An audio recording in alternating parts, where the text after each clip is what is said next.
नमस्कार. सिटी न्यूजच्या मराठी बातमीपत्रात प्रेक्षकांचं मनपूर्वक स्वागत. बातमीपत्राची सुरुवात करूया सुविचार मालेने. दारिद्र्य हे प्रगतीला, उन्नतीला व त्यामागून येणाऱ्या समृद्धीला धोकादायक असतं, म्हणून सतत कार्यरत रहा. आजचा सुविचार आपण बघितला. आता बघूया बातमीपत्रातील ठळक बातम्या.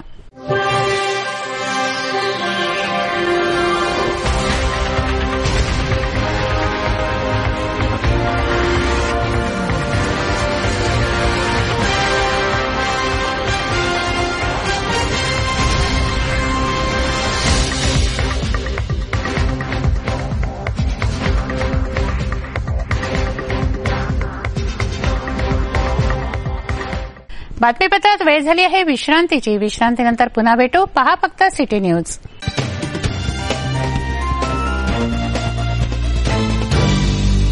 कॉटन मार्केट येथे अतिक्रमण हटवण्याची कारवाई सुरू होती. कॉटन मार्केटमधील मार्गांवरील हातगाड्या हटवल्या गेल्या असता चिल्लर विक्रेते व महानगरपालिकेच्या अधिकाऱ्यांमध्ये तूतूमैमै झाली. पोलीस बंदोबस्तही येथे होता. पोलीस अधिकाऱ्यांशीही विक्रेत्यांनी तूतूमैमै केली. त्यामुळे वातावरण तापलं. अधिकाऱ्यांनी एका विक्रेत्याला जबर मारहाण केली. त्याला इरविनमध्ये दाखल करण्यात आलंय. तर सिपींच्या दालनात हा वाद पोचला असून सिपींनी शहर कोतवालींच्या पीआयना चांगलंच फटकारलं आहे. अमरावती महानगरपालिका रस्त्याच्या दुतर्फा असलेलं अतिक्रमण हटवतेय. कॉटन मार्केट मार्गावरील अतिक्रमण महानगरपालिका हटवत असताना हातगाड्या हटवल्या. या चिल्लर विक्रेत्यांची व अधिकाऱ्यांमध्ये वादावादी झाली. पोलीस बंदोबस्तात ही कारवाई सुरू होती.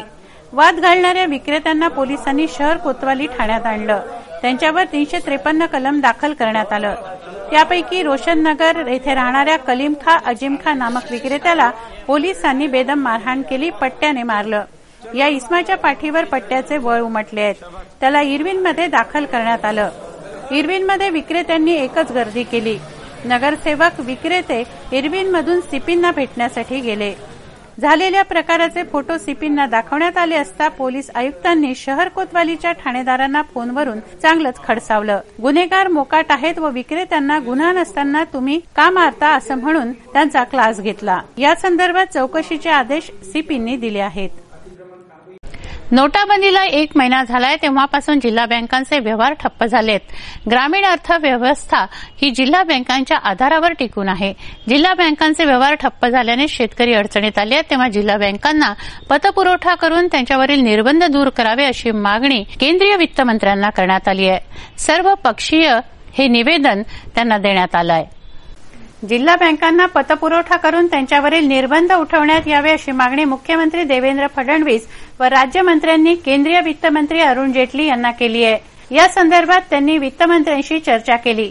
जिल्हा बँका बंद असल्याने शेतकऱ्यांची नाडवणूक होतीये, तेव्हा त्यावरील निर्बंध उठवावे व पतपुरवठा व्हावा अशी मागणी वित्तमंत्र्यांना केली असता वित्तमंत्र्यांनी सकारात्मक आश्वासन दिल्याचं मुख्यमंत्र्यांनी सांगितलंय.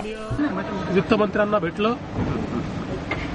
आमचे दोन्ही महाराष्ट्रातले विरोधी पक्षनेते, finance minister, industries minister, energy minister, सुप्रियाताई सुळे, सहकार मंत्री, असे सगळे लोक आम्ही त्या ठिकाणी भेटलो आणि सन्माननीय वित्तमंत्र्यांना आम्ही विनंती केली की महाराष्ट्रामध्ये ज्या डिस्ट्रिक्ट सेंट्रल कोऑपरेटिव्ह बँका आहेत त्या बँकांची जी काही त्याचं जाळं आहे हे खूप मोठं आहे आणि मोठ्या प्रमाणात जी ग्रामीण भागाची अर्थव्यवस्था आहे ही या जिल्हा मध्यवर्ती बँकांवर अवलंबून आहे आणि त्या बँकांमधले व्यवहार बंद झाल्यामुळे नागरिकांना बऱ्याच अडचणींचा सामना, विशेषतः शेतकऱ्यांना आणि ग्रामीण भागातल्या लोकांना अडचणींचा सामना करावा लागतोय.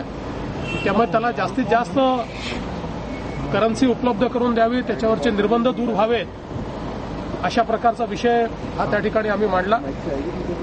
आणि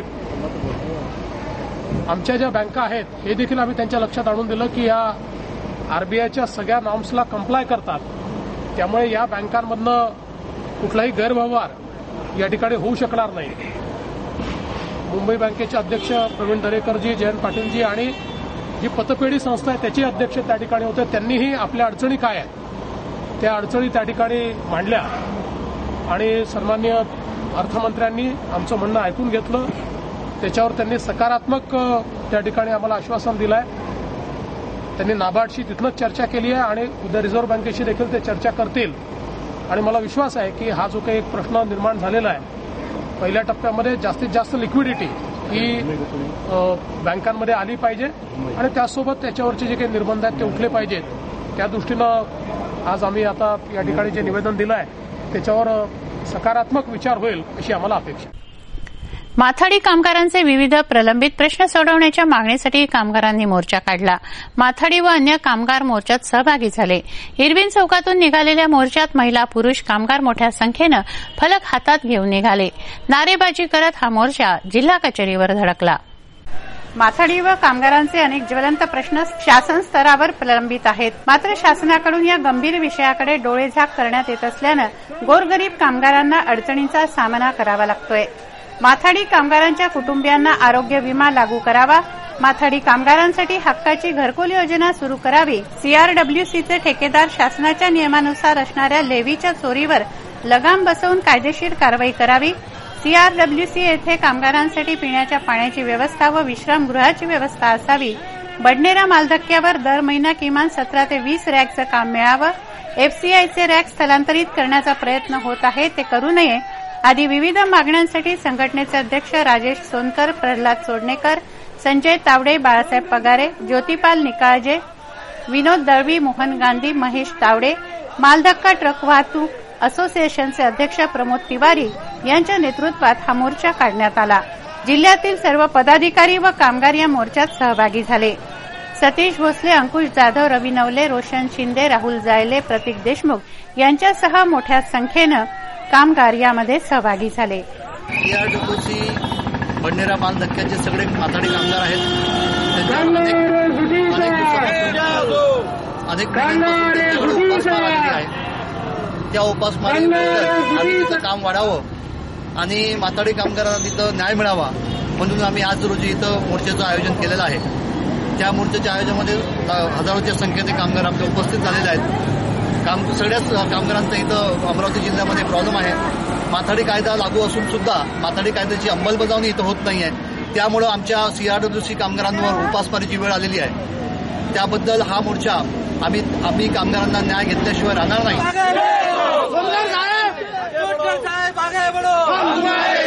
कामगारांना न्याय मिळाला पाहिजे.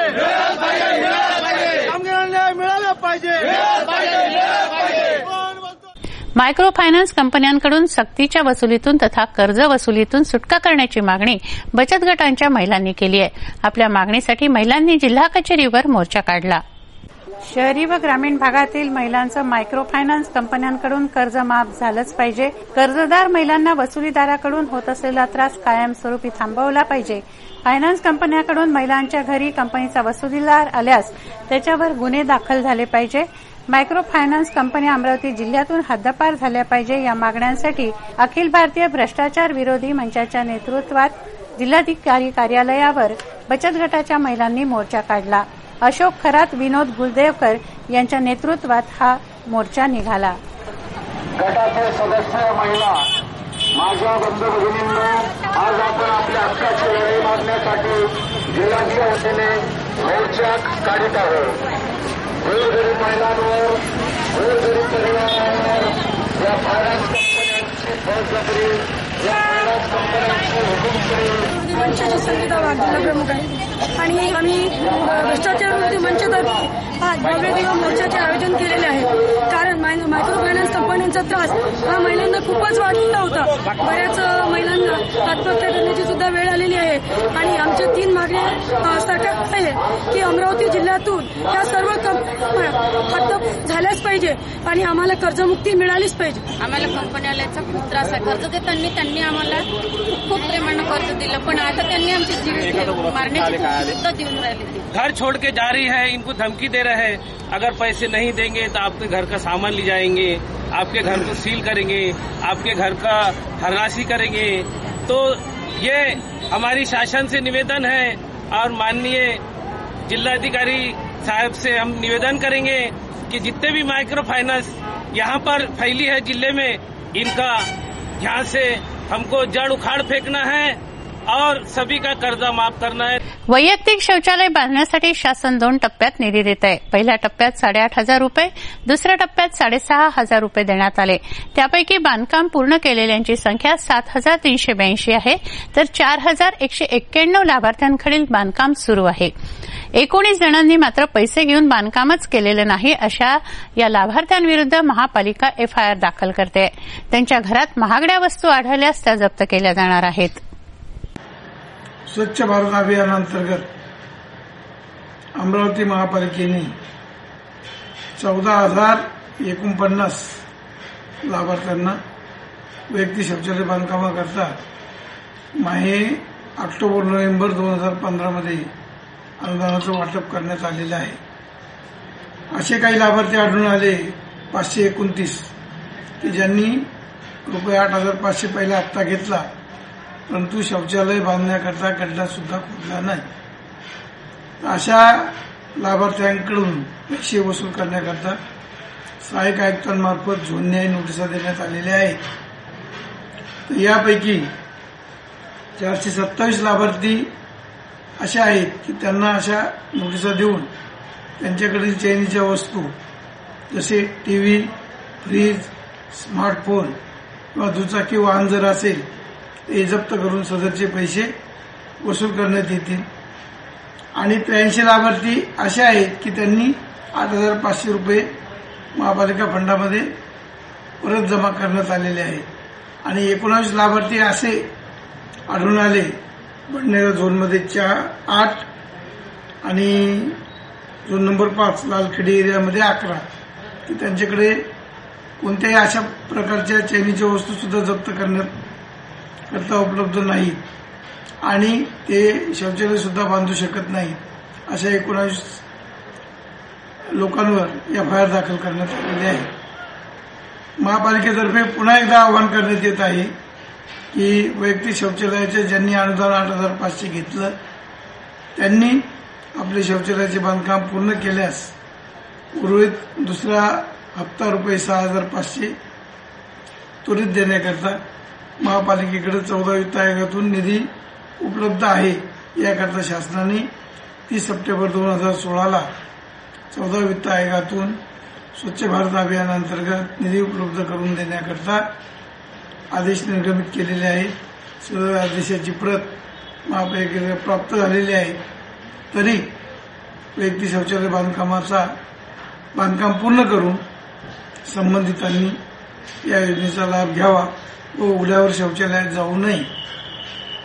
दिनांक 1 जानेवारी 2017 पासून नवीन वर्षामध्ये उघड्यावर शौचालयात जाणाऱ्या नागरिकांवर दंडात्मक व प्रतिबंधात्मक कारवाई भारतीय दंडविधान संहिता 115 अन्वये करण्यात येईल. याची नागरिकांनी नोंद घ्यावी व स्वच्छ भारत अभियानांतर्गत आपले शहर स्वच्छ होण्याकरता सहकार्य करावे असे आवाहन करण्यात येत आहे. पोलीस महाअधीक्षकांकडे नवीन प्रस्ताव मांडण्यात आले. शहर व ग्रामीण पोलीस ठाण्यांच्या बांधकामाबाबतचे हे नवे प्रस्ताव होते. राजापेठ व शहर कोतवाली पोलीस ठाणे नव्याने बांधणे तर 7 ठिकाणी बाथरूम व रेस्टरूम बांधण्यात येत आहेत. लवकरच या बांधकामांना सुरुवात होते आहे, कारण पोलीस महाअधीक्षकांनी त्याला मंजुरी दिली आहे. राजापेठ व शहर कोतवाली ठाण्याची नवी इमारत बांधणे, पोलिसांसाठी हाऊसिंग सोसायटी बांधणे, पोलीस ठाण्यांतर्गत महिला पोलिसांसाठी बाथरूम व रेस्टरूम बांधणे यासंबंधीचे प्रस्ताव पोलीस महाअधीक्षकांकडे मांडण्यात आले होते. त्याला मंजुरी देण्यात आली आहे. राजापेठ व शहर कोतवालीची नवी इमारत बनणार असून पोलिसांसाठीच्या हाऊसिंग सोसायटीचं कामही एका कंपनीला देण्यात आलंय. 7 पोलीस ठाण्यांतर्गत महिलांसाठी बाथरूम व रेस्टरूम बांधण्यात येत आहेत. लवकरच ही कामं सुरू होणार आहेत.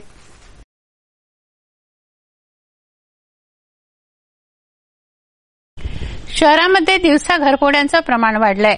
राजापेठ, गाडगेनगर या पोलीस ठाण्यांच्या हद्दीत दिवसाही घरफोड्या झाल्या. या घरफोड्यांना प्रतिबंध घालण्याचे सीपीने निर्देश दिले आहेत.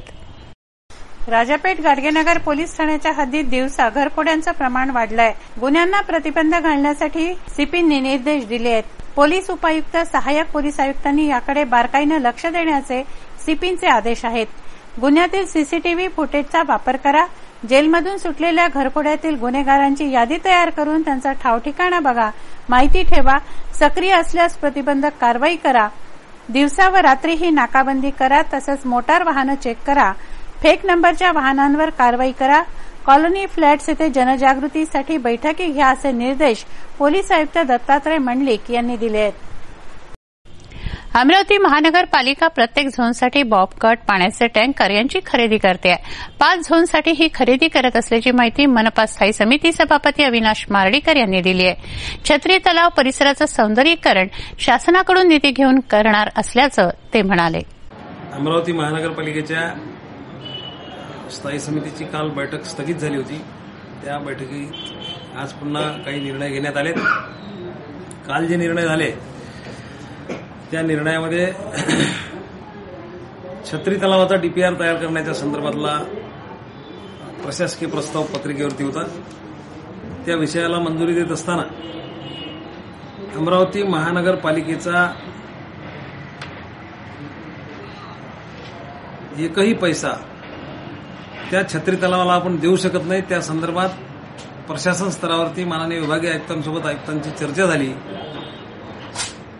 आणि त्या चर्चेंती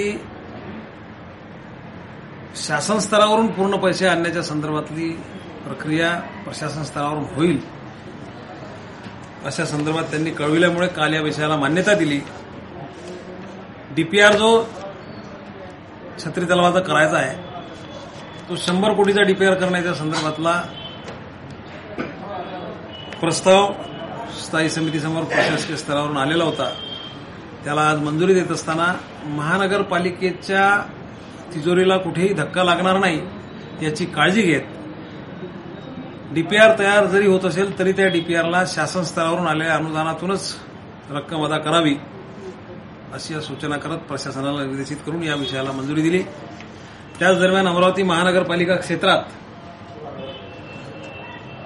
जे साफसफाईचं काम चालते आहे, पुढे एवढ्या 1 महिन्यावरती आचारसंहिता लागण्याची स्थिती असल्यामुळे प्रशासन स्तरावरून याला 2 महिन्याची मुदतवाढ देण्याच्या संदर्भातला विषय स्थायी समितीसमोर आला. अमरावती शहरातल्या साफसफाईत कुठे बाधा येऊ नये म्हणून या विषयाला सुद्धा मान्यता दिली.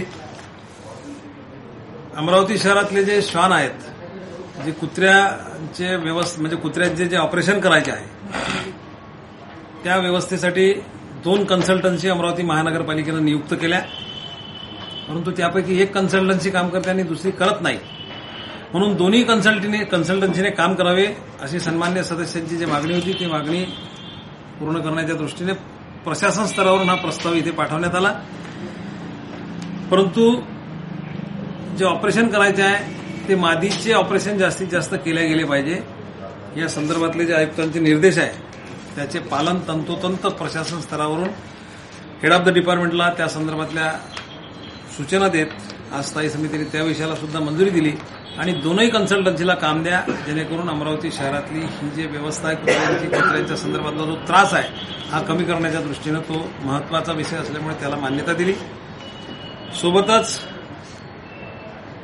प्रशासकीय स्तरावरून बांधकाम विभागाकडून जे विषय आलेत, अनेक सदस्यांचे कामं जे रखडलेले आहेत ते मार्गी लागण्याच्या दृष्टीने लवकरात लवकर कामं पूर्ण होण्याच्या दृष्टीने जे जे विषय बांधकाम विभागाकडून आमच्याकडे प्राप्त झाले त्या सर्व विषयाला मंजुरी देत आज स्थायी समितीमध्ये ते विषय कायम सुद्धा केले आणि ठरावात लवकरात लवकर काढून ते कामं मार्गी लागण्याच्या दृष्टीनं प्रशासनावरून कारवाई व्हावी अशी सूचना दिली.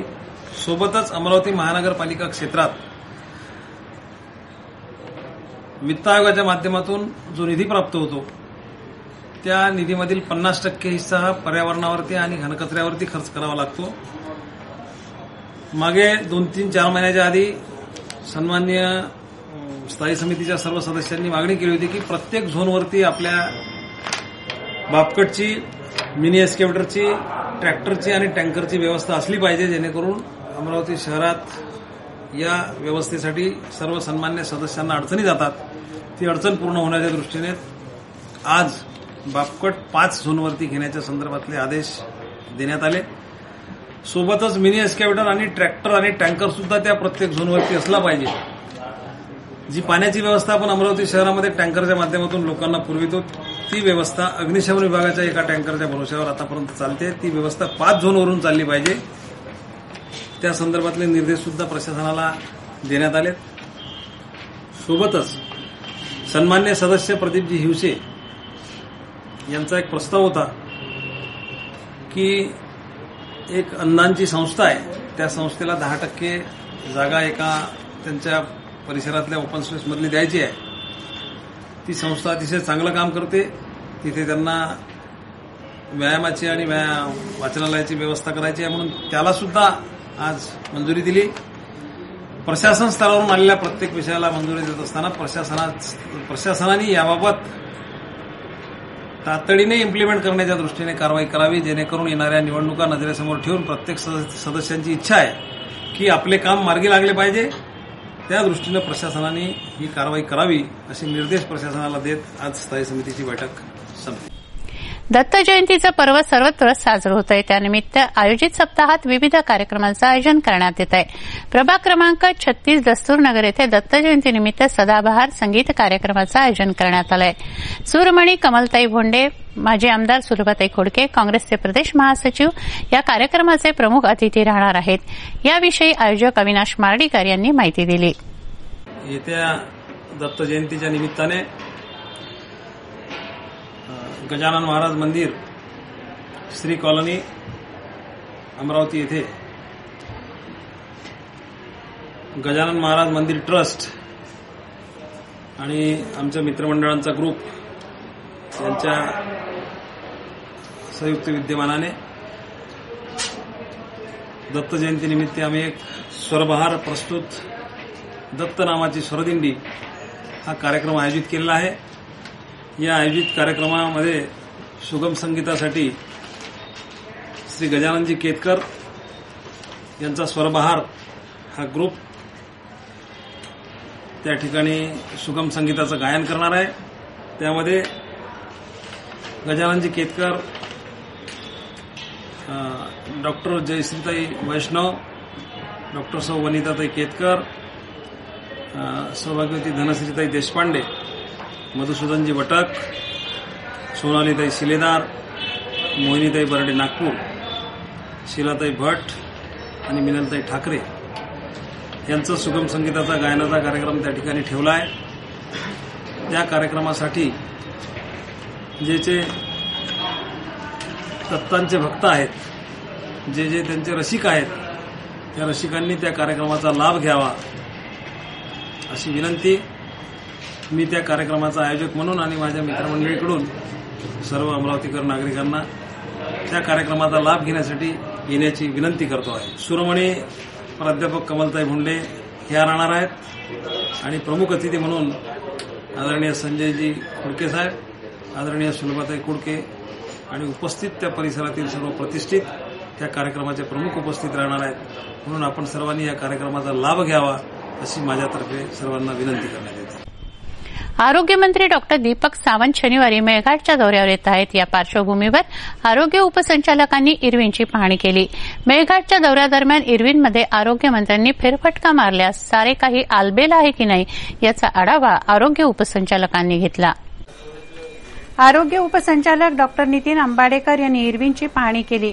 सिटी स्कॅन, ब्लड बँक, बालरुग्णालय वॉर्ड क्रमांक 5, सिकलसेल वॉर्ड यांची तपासणी पाहणी त्यांनी केली.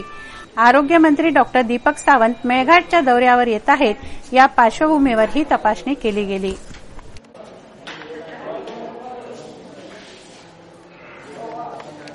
जिल्हा सामान्य रुग्णालयात पार्किंग व्यवस्थेसाठी खासगी कंत्राट देण्यात आलं आहे. मात्र मुख्य प्रवेशद्वारावरच पार्किंग असतं, त्यामुळे रुग्णवाहिका अडते. कंत्राटदाराने सुरक्षा रक्षक नेमावे अशी मागणी होते. नो पार्किंगच्या जागेतच येथे गाड्या उभ्या केल्या जात आहेत. जिल्ह्याचं उपचाराचं केंद्र असलेल्या इरविनमध्ये मोठ्या प्रमाणावर रुग्ण उपचारासाठी येतात. इरविनमध्ये येणारे प्रवेशद्वारावरच गाड्या उभ्या करतात, त्यामुळे रुग्णवाहिकेला अडथळा होतो. पार्किंगचा कंत्राट देण्यात आला. या कंत्राटदाराने सुरक्षा रक्षक नेमून पार्किंग सुरळीत करावं अशी मागणी होते.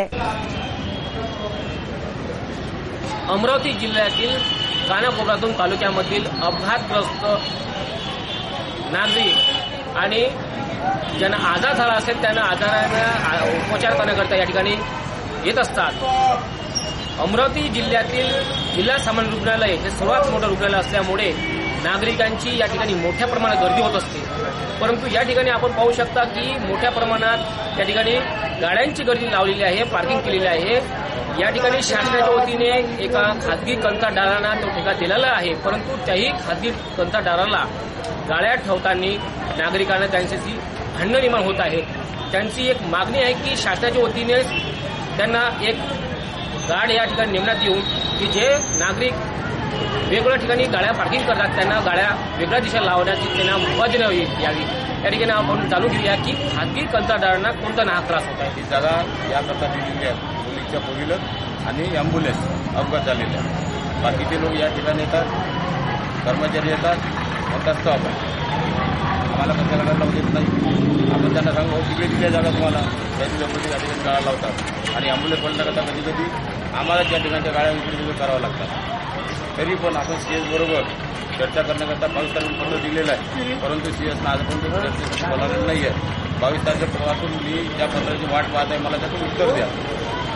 मी गार्ड मागितलेला आहे, गार्डाला या ठिकाणी गार्ड म्हणते बाबा माझं काही होईल का या ठिकाणी, त्याला कोणी काही करणार नाही, परंतु जाणून बुजून तिकडून मला गार्ड मिळालेला नाही आहे. सीएसला मी पत्र दिलं 22 तारखेला.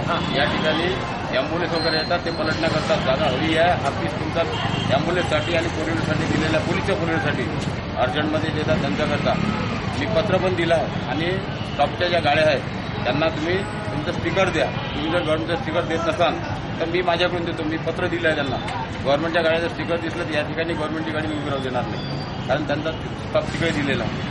तर अशा याच्यात मला अजूनही त्या पत्राचं उत्तर मिळालेलं नाही आहे. शहरातील वाहतूक व्यवस्था सुरळीत असावी यासाठी सिग्नल लावण्यात आले आहेत.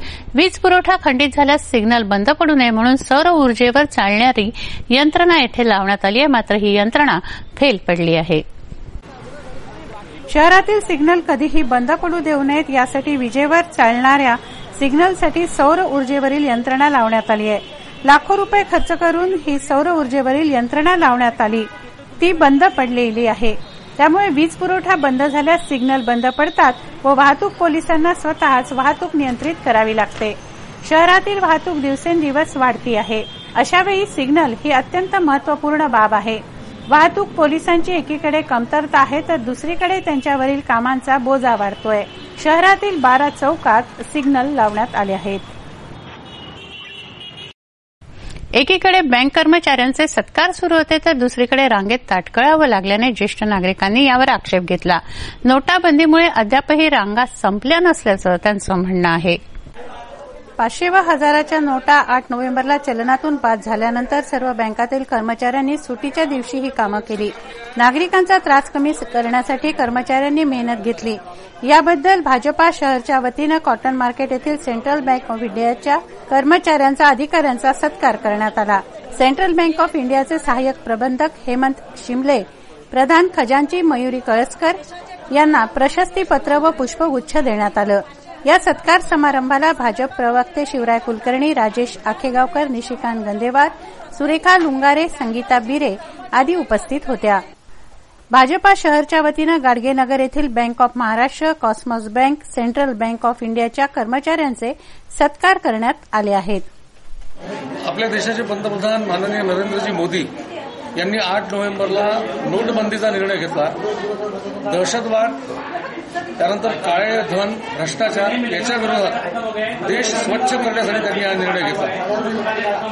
या निर्णयानंतर संपूर्ण देशामध्ये थोडीफार परिस्थिती अस्थिर होणं स्वाभाविक होतं, रांगा लागणं स्वाभाविक होतं आणि सर्वात जास्त कामाचं दडपण जर कोणावर आलं तर ते या देशातल्या बँक कर्मचाऱ्यांवर आलं.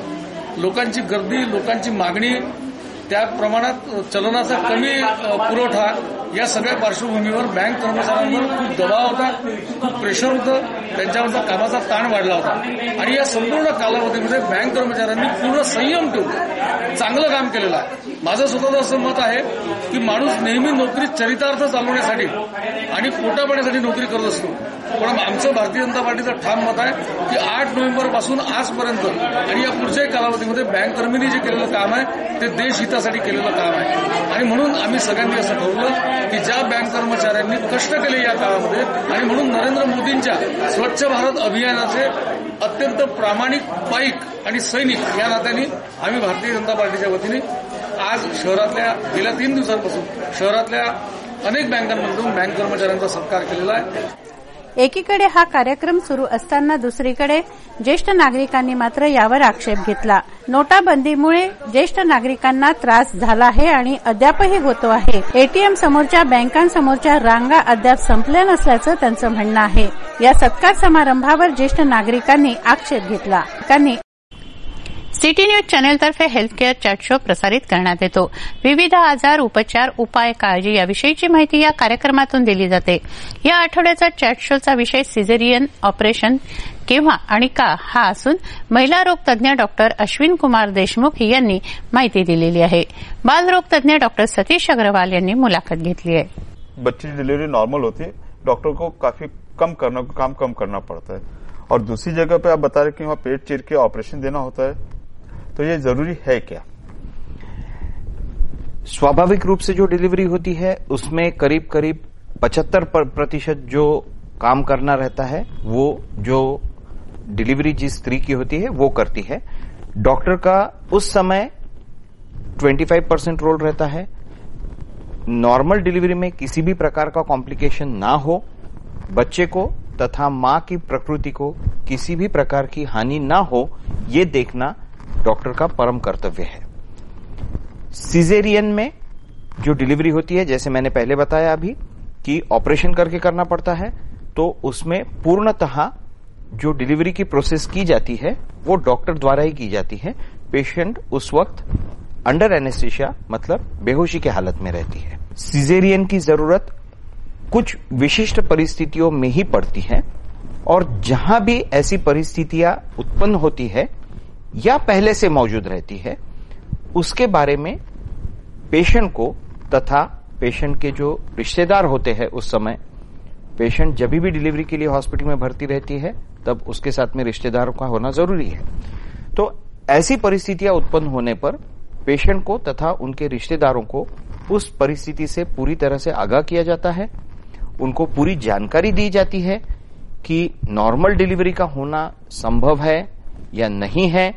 अगर हम नॉर्मल डिलीवरी की कोशिश इससे आगे जारी रखते हैं तो उससे हो सकता है कि मां की तबीयत को या बच्चे की तबीयत को कुछ प्रॉब्लम आ जाए. तो ऐसे केसेस में नॉर्मल डिलीवरी को पूर्णतः से न करते हुए सिजेरियन की सलाह दी जाती है. और ऐसे परिस्थितियों में ही सिजेरियन किया जाता है जहां सिजेरियन की आवश्यकता या तो बच्चे के स्वास्थ्य के लिए या मां के स्वास्थ्य के लिए जरुरी हो. भारताचा इतिहास सुवर्णाक्षराने लिहिला गेलाय. कलावंतांचं कार्य, जन्म, थोर व्यक्तींचे जन्म, देश विदेशात घडलेल्या महत्वपूर्ण घटना यांची नोंद इतिहासाच्या पानात झाली आहे. बघूया आजचा इतिहास काय सांगतो ते.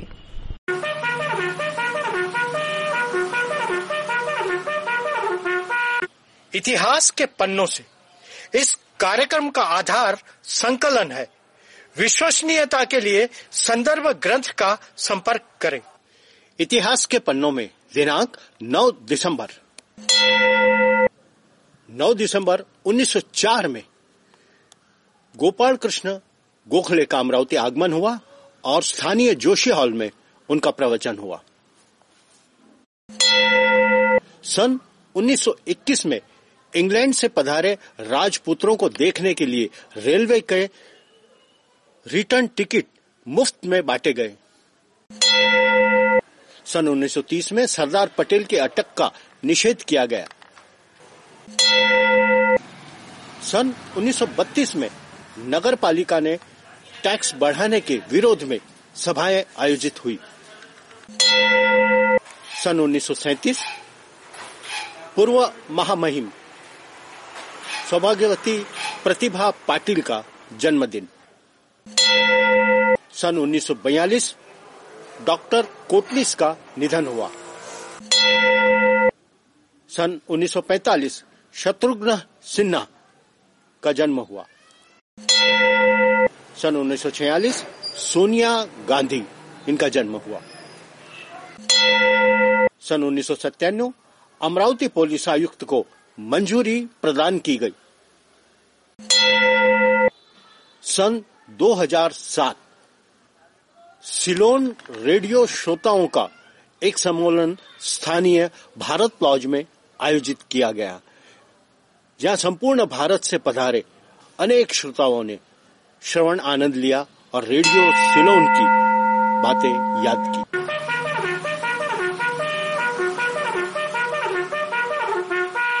इतिहास के पन्नों से इस कार्यक्रम का आधार संकलन है।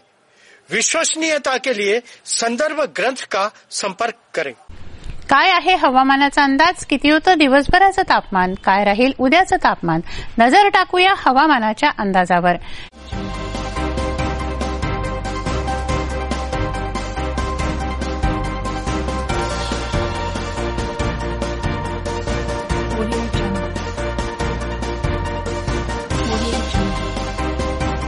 शुक्रवार कमाल तापमान 28 डिग्री सेल्सिअस तर किमान तापमान 12 डिग्री सेल्सिअस।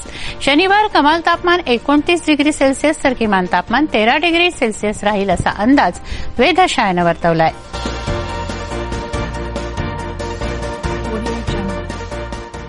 हे बातमीपत्र एवढ्यावरच थांबवूया। पुन्हा एकदा आजच्या ठळक बातम्या।